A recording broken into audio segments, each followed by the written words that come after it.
Bonjour à tous, aujourd'hui on fait un point sur le compte titre et on achète deux actions.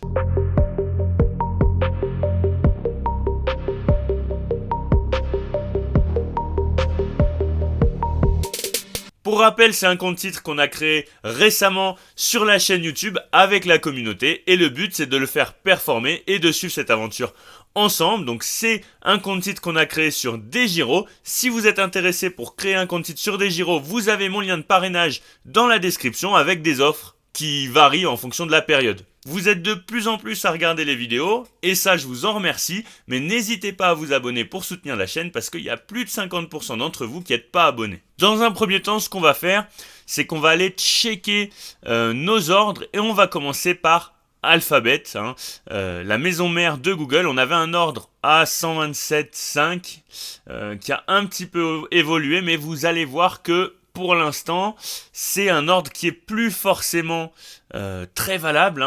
Donc, globalement, vous voyez, on a formé une sorte de trendline, une sorte de support haussier qui, pour l'instant, a quand même l'air de bien réagir. On a eu une forte hausse avec un gap haussier que vous voyez ici. Pour l'instant, on n'a pas réagi par rapport à ce gap-là, mais vous voyez que globalement, on est plus sur une tendance haussière. Et donc cet ordre-là qu'on a autour des 127,5 et qui correspondait finalement, je vous remets comme il faut le Fibo, et qui correspondait finalement au 0,382 de Fibo, à ce niveau-là. Pour l'instant, on n'est pas dans une dynamique où, à court terme, on pourrait revenir toucher cette zone-là. Donc c'est un ordre que je vais annuler pour l'instant. Et puis on va attendre de voir comment évolue le cours de l'action pour replacer un ordre sur Google. Est-ce qu'on va casser cette trendline là, ce support haussier par le bas finalement, à la baisse ou pas? Comment est-ce qu'on va réagir aussi à ce support, à ce gap haussier, sachant que si on venait combler totalement le gap, ça pourrait signifier finalement une annulation de ce mouvement haussier qu'a initié finalement le gap. Donc pour l'instant, on va annuler notre ordre sur Alphabet et on va voir si on met de la liquidité ailleurs. On fait ensuite le point sur MSCI Inc. Hop, on va regarder ça. Alors, MSCI, il est là. Globalement, qu'est-ce qu'on a pour MSCI? Donc là, on était effectivement en daily la dernière fois qu'on a regardé. Pour l'instant, on est un petit peu au milieu de nulle part. On oscille entre les 0,236 et les 0,5 qu'on n'est pas encore venu toucher sur ce mouvement aussi à court terme. Vous voyez qu'on est en daily, donc c'est sur quelques semaines. Et globalement, notre ordre, il est à... c'est un ordre qui est à 541. Donc on est placé légèrement au-dessus des 0,5 de Fibo. Si on regarde peut-être un petit peu plus long terme, si on regarde aussi en weekly, c'est à peu près la même chose. Donc globalement, MSCI, rien à dire. Je vais laisser l'ordre à ces niveaux-là, sachant que je ne veux pas trop prendre de risques. Je suis au-dessus des 0,5 de Fibo pour l'instant, mais je veux pas louper l'ordre, donc voilà, ça me convient pour l'instant pour MSCI. Et ensuite, on a UNH. Si jamais vous voulez voir les analyses fonda de ces actions, regardez la playlist sur YouTube qui doit s'appeler portefeuille qui doit s'appeler portefeuille CTO ou compte titre, quelque chose comme ça. Pour UNH, si on regarde un petit peu en mensuel, vous voyez qu'on est actuellement le range le gap que vous voyez là, on le verra tout à l'heure en daily, mais en mensuel, vous voyez qu'on est dans une sorte de range entre l'ATH finalement, le niveau 0 de Fibonacci, et les 0,236 de Fibo. Donc pas grand chose à dire. Notre ordre, il est placé à 461. On va faire du un petit peu plus court terme pour essayer de voir où est-ce qu'on l'a placé. On va se mettre en daily. Comme ça, vous aurez aussi le gap. Donc voilà, hein, globalement, vous voyez qu'on travaille à l'horizontale. Hein. On travaille beaucoup à l'horizontale. Et là, vous voyez que ça correspond plus vraiment, mais on a des points bas. Là, on a un range qui serait peut-être situé un petit peu plus bas. Donc globalement, faudrait prendre hop, un creux plus bas. Bon, voilà, là, par exemple. Hein. On va se mettre là, comme ça. Hop, voilà, c'est le dernier creux à peu près qu'on ait eu.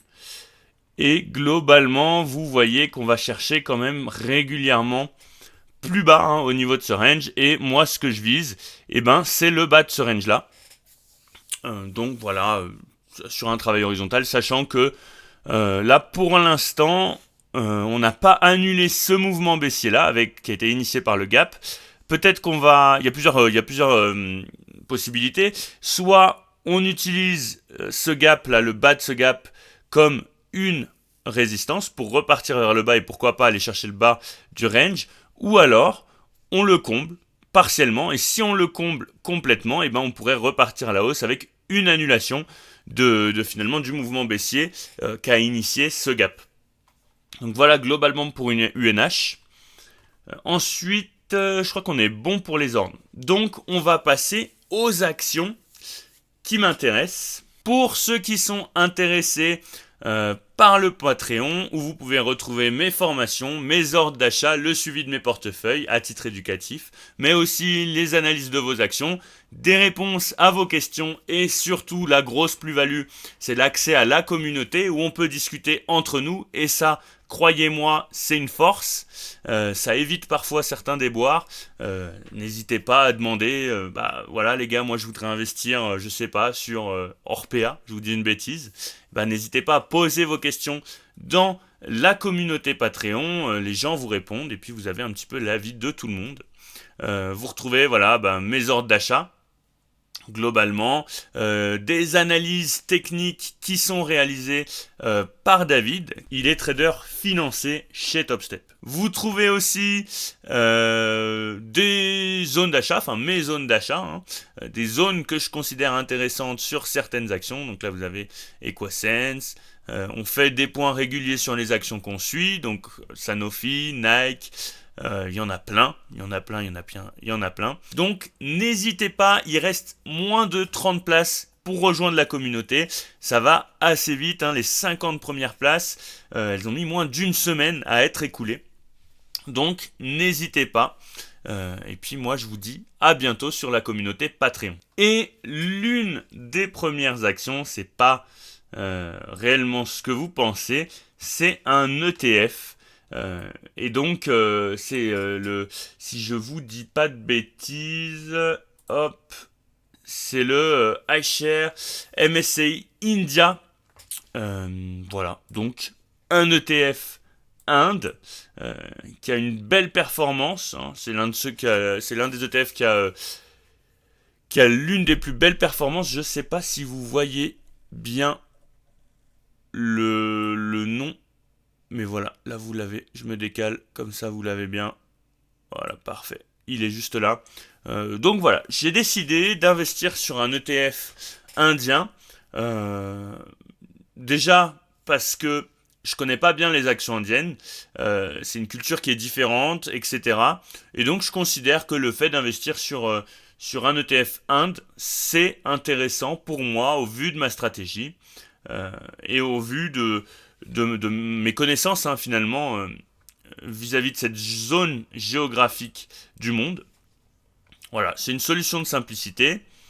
Ce que je vais faire pour l'instant, c'est que je vais ouvrir une ligne. Voilà, on est à 8 euros. Je vais prendre certainement 100, 200 euros de cet ETF là. Et puis après, petit à petit, on regardera un petit peu l'analyse technique pour essayer d'aller chercher des points bas, voilà, pour essayer de maximiser un petit peu la performance.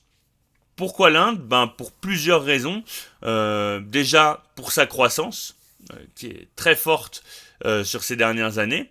Ensuite, pour sa culture, pour son éducation, surtout, parce que dans certaines classes sociales, l'éducation en Inde, c'est une priorité. Il y a beaucoup d'immigration indienne, par exemple, au Canada, pour se former au mieux.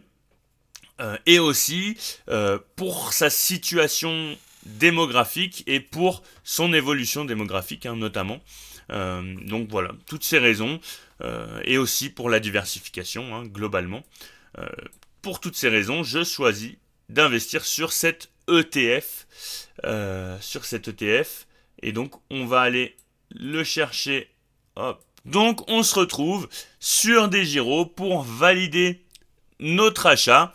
Donc, on a pris 20 actions, ça fait 167 euros. J'ai choisi de l'acheter en euros, comme vous pouvez le voir, plutôt qu'en dollars, parce que je suis déjà exposé à la paire euro-dollar sur les autres actions. Donc là, pour l'Inde, je vais rester en euros. Donc on valide notre ordre, hop, confirmer. On va avoir voilà la petite notif qui s'affiche là, et c'est tout bon.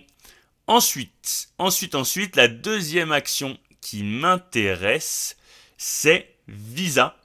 Donc voilà, Visa, une très belle action qui est légèrement en baisse là en ce moment. On va aller regarder ça après. Vous connaissez mes critères. Globalement, les 10 dernières années, profitables, c'est le cas. Un ROCE et un Return on Equity supérieur à 20%, on est sur du 46%, on est largement supérieur au secteur d'activité et largement supérieur à l'historique de l'entreprise, donc il y a une progression. Ensuite, en termes de marge, on a des très belles marges, largement supérieures au secteur d'activité aussi, on est sur un 10 sur 10 sur GuruFocus en termes de profitabilité. En termes de santé financière, on a un debt to equity, donc une dette comparée aux capitaux propres qui est très correcte. On va aller voir le cash to debt juste ici.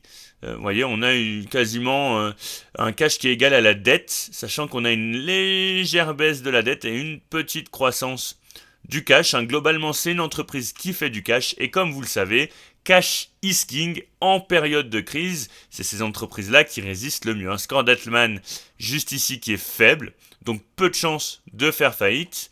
Un revenu en croissance, une petite partie du cash flow qui est utilisé pour les dividendes, mais il me semble qu'en termes de payout, comme vous pouvez le voir juste ici, on est sur un payout de 21%, donc 21% des bénéfices reversés aux actionnaires, ce qui est très correct, quand on voit certaines actions qui sont à 80% des bénéfices reversés aux actionnaires, là c'est quand même très safe. On a un gross rank qui est très correct, avec des anticipations de la croissance du bénéfice par action sur les 3 à 5 prochaines années de 13,3% par an. Vous savez que pour moi, il faut qu'on soit au-dessus de 10% par an. Et une croissance du revenu anticipé de 10% par an. Donc, c'est vraiment une action qui répond à tous mes critères. Hormis, peut-être, effectivement, le PI ratio qui est un petit peu élevé. On a un PI ratio qui est à 32 et une anticipation de PI ratio qui est à 28. Donc, ce qu'on va faire, parce qu'il y a un petit dilemme quand même, on est sur une très très très belle action qui est un petit peu chère, on paye 32 fois les bénéfices, mais si on regarde la GF Value, on est plutôt correctement évalué, on est pile sur la médiane. Bon, effectivement, on a loupé ces zones d'achat là qui sont intéressantes. Si on regarde un petit peu en termes de technique, hop, rétablir la connexion, voilà, on va se mettre là. Bon, déjà, si vous regardez un petit peu, hop, je vais pousser ma tête pour que vous puissiez voir, voilà. Si on regarde un petit peu, c'est intéressant là sur TradingView, c'est David sur le Patreon qui m'a montré ça, mais on a quand même 2-3 petites choses assez intéressantes sur le bénéfice, sur le dividende, sur les résultats, la performance. Vous voyez, par exemple, là, une semaine, on perd 3%, et sur un mois, on perd 1,5%. En termes d'analyse technique, globalement, TradingView nous dit de vendre. Okay, par contre, en termes d'analyse fondamentale, on est plus sur un achat. Donc, qu'est-ce qu'on fait? Qu'est-ce qu'on fait avec Visa? Hop, vous savez que personnellement j'investis sur du long terme. Là on est en weekly. Moi j'ai pris ce mouvement là haussier sur Fibo parce que je considère qu'on a quand même un creux ici.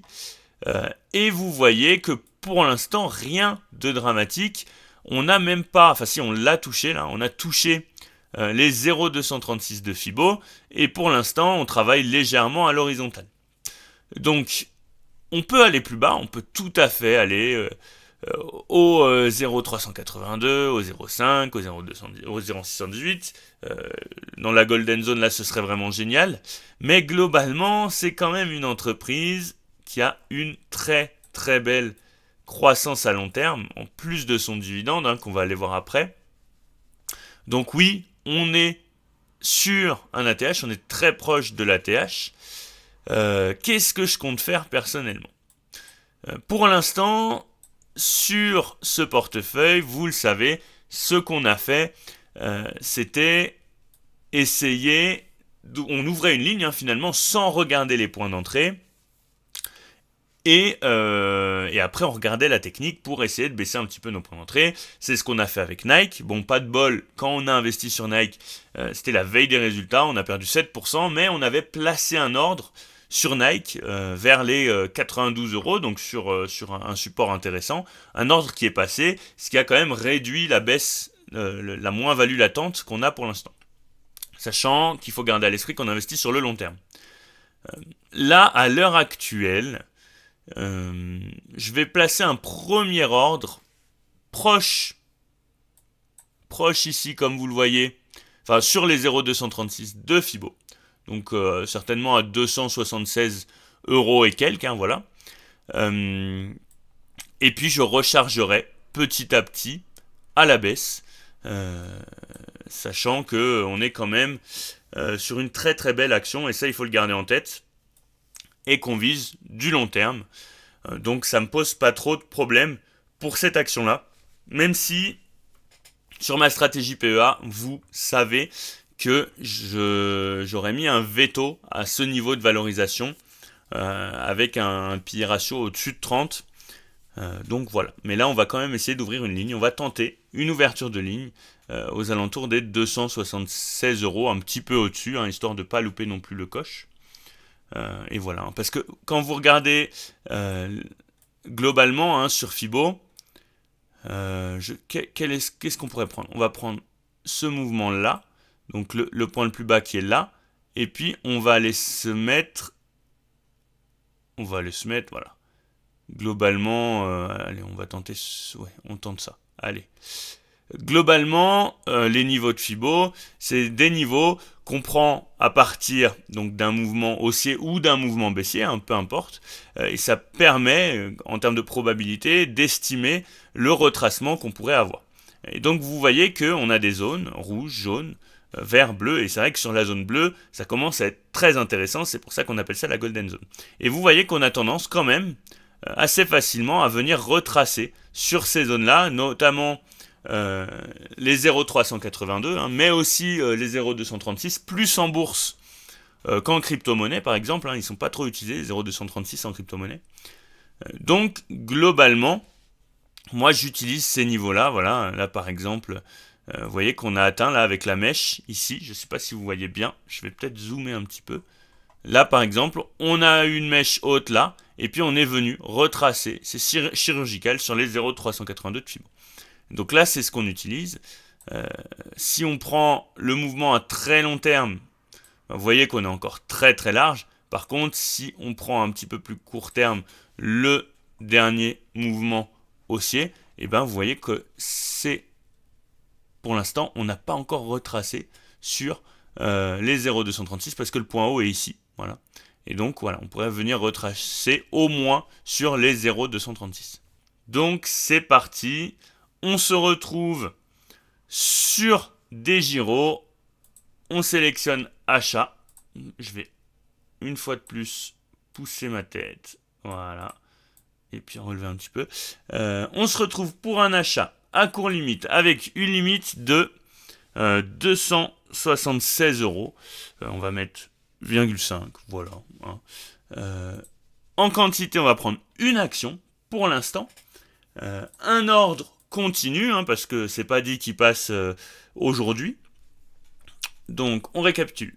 Un achat à court limite en continu avec une limite de 276,5 euros. Donc l'ordre se déclenche une fois que le cours de l'action a dépassé les 276,5 euros, donc 276,4 ou même sur les 276,5. On valide notre ordre et on confirme. Et on a notre petit ordre placé avec succès. Et donc si on retourne sur le portefeuille, eh ben, on a notre ordre Visa, juste ici, MSCI, etc., etc. Donc là, vous voyez aussi que notre ordre sur l'ETF Inde, il s'est déclenché. Vous voyez qu'on est en termes de pourcentage, on a une plus-value latente qui est positive, mais ça prend en compte aussi le taux de change. Donc ça, c'est à prendre en compte. Personnellement, ça ne me dérange pas de m'exposer au dollar. Donc je les achète en dollars, ces actions-là, parce que je suis déjà très exposé à l'euro.